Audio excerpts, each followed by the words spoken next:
Pouget de la pâtisserie Hugo et Victor Jean-Pierre. Bonjour Laurence, bonjour mesdames, bonjour docteur. Bonjour. Pour clôturer cette semaine live, je reçois un cadre de la pâtisserie, Hugues Pouget, qui tient avec son associé Sylvain Blanc l'une des pâtisseries les plus en vue de Paris, un boulevard Raspail.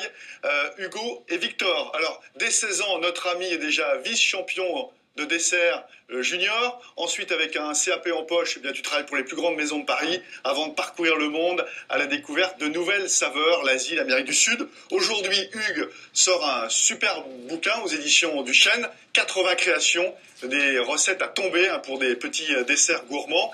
Et il sera l'une des stars du Salon du Chocolat à partir du 30 octobre. La vedette du jour pour ce dessert light, c'est la pomme. Alors, qu'est-ce que tu vas en faire de cette pomme ? La pomme, c'est un ingrédient commun, souvent un petit peu délaissé, mais on peut en faire de bons desserts originaux, et surtout en toute simplicité. Donc j'ai pris 2 pommes, une Granny Smith, la pomme verte, et une pomme golden. Attention, golden tentation, c'est les meilleures pommes golden qui ont quand même beaucoup plus de goût. Et en fait, on va décliner la pomme en 4 petites recettes. On va mettre tout ça dans un petit verre, une verrine. Donc une compote. Une compote. On vous expliquera, une compote super facile à faire. Une compote au micro-ondes, une gelée de pommes avec du jus de pomme, une brunoise de pommes, donc 2 petits dés de pommes Granny Smith crues. Et on va faire une poêlée de pommes golden, mais cuite façon tatin et déglacée avec de la liqueur de Calvados. Donc la pomme dans tous ses états, façon Hugues Pouget, c'est tout à l'heure. Et on tombe pas dans les... Jean-Pierre, on laisse les garçons là ou on vous les envoie? Non, ça va faire beaucoup autour du piano. Hein. Et puis j'ai peur qu'ils nous mettent déjà que c'est la pomme dans tous ses états, mais avec 2, j'ai peur qu'il y ait des pommes partout. Hein. Tu viens de les traiter de pommes là en fait. Non. Allez, fais-nous la recette. Hugues, comment on s'y prend pour finir notre petit dessert qu'on a commencé tous les 2 Nous avions le jus de pomme dans un verre que nous avons fait chauffer légèrement dans une casserole ou dans un micro-ondes. Nous avions mis les feuilles de gélatine à ramollir dans de l'eau froide. Donc ça c'est pour faire la gelée de pomme. La gelée de pomme de façon très simple, le jus de pomme tiède, le feuille de gélatine légèrement ramollie.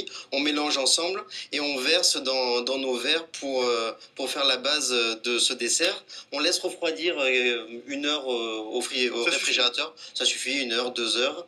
En un mot, quelle est la proportion des gélatines? Parce qu'il ne faut pas que ta gelée soit trop ferme et trop molle. Donc c'est toujours un peu compliqué de gérer ces feuilles de gélatine. 6 feuilles pour 1 litre. 6 feuilles pour 1 litre. Donc retenez bien ça, 6 feuilles pour 1 litre. Donc voilà, ça c'est la première couche de pomme. La gélatine, la gelée de pomme. Ensuite, on fait refroidir. Ensuite, on va faire un petit étage de brunoise de pomme. Donc ça c'est facile, hein, tu as coupé une petite Granny Smith. Une Granny Smith avec un jus de citron pour éviter que ça s'oxyde. Donc en petits cubes, on va mettre un étage de pommes sur la gelée. Donc là, ça nous fait 2 textures de pommes, 2 préparations différentes, une crue et une un petit peu cuite. Pour le jus de pomme, pour la gelée, tu prends un jus de pomme qui est clair, un jus de pomme du marché, peut-être pas un jus de pomme brut, bio, parce qu'il va faire une gelée. Un jus de pomme bien translucide, ça va faire une belle épaisseur. Donc on a déjà 2 couches, là, la gelée, la petite brunoise de Granny Smith. Ensuite, on vient à ta purée minute. Là. Ça, c'est au-delà de ce dessert, c'est intéressant pour les mères de famille qui veuvent faire des compotes de pommes très faciles.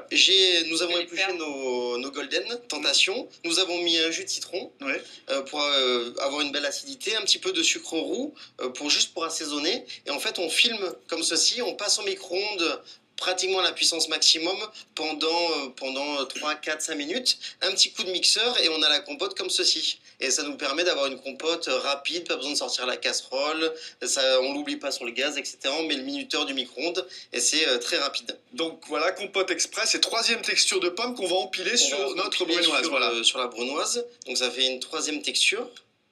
Et là, ça fait vraiment un dessert rafraîchissant. Léger, c'est le thème, hein. C'est ce que m'ont demandé les 5 filles. Léger. Mais après, j'ai une surprise parce que c'est sympa les pommes légères, mais le chocolat, c'est meilleur. Je sens le macaron. Et on finit. Là, nous avons donc coupé une Granny Smith. Nous avons fait caraméliser du sucre roux à la poêle, un petit peu de beurre pour avoir ce côté un petit peu pomme tatin. Et on a déglacé avec de la liqueur de Calvados pour donner vraiment un petit peu de goût, un petit peu de gourmandise. Donc ça fait notre 4e texture de pommes, donc des pommes cuites. Voilà. Légèrement. Là, il y a un peu de beurre et un peu de sucre, c'est la couche la moins vertueuse. Mais tant pis. Nos invités vont aller goûter. On va pas non plus. Voilà. Et ensuite, pour amener un petit peu de croquant, des amandes hachées juste caramélisées. Donc on achète des amandes hachées, on mélange avec un petit sirop de sucre, on cuit au four quelques minutes pour torréfier et caraméliser. Et nous avons un dessert rapidement réalisable, pas très cher, joli. Je vais goûter Hugues avant que les filles se précipitent sur la gelée de pomme. Belle acidité à la fin d'un repas. Alors, il faut prendre les 4, hein, j'imagine. Voilà. Ah, je sens que Florent va y aller, ouais. Là, il n'y tient plus. Jean-Pierre, tu peux faire goûter. Allez, Florent, goûte, attention. Voilà. Tiens, une petite cuillère. Alors, le verdict. Et prends toutes les tranches, toutes les couches. Ah oui, toutes les couches. Jusqu'au fond. Alors. Qu'est-ce que t'en penses? Oh. Très bon. C'est très très bon. Non, c'est excellent, vraiment. Merci. Jean-Pierre Montanet. Elle est dans ce livre, aux éditions du Chêne, donc, les 5 saisons avec 80 petits desserts à tomber. Voilà. Merci beaucoup Jean-Pierre et Hugues.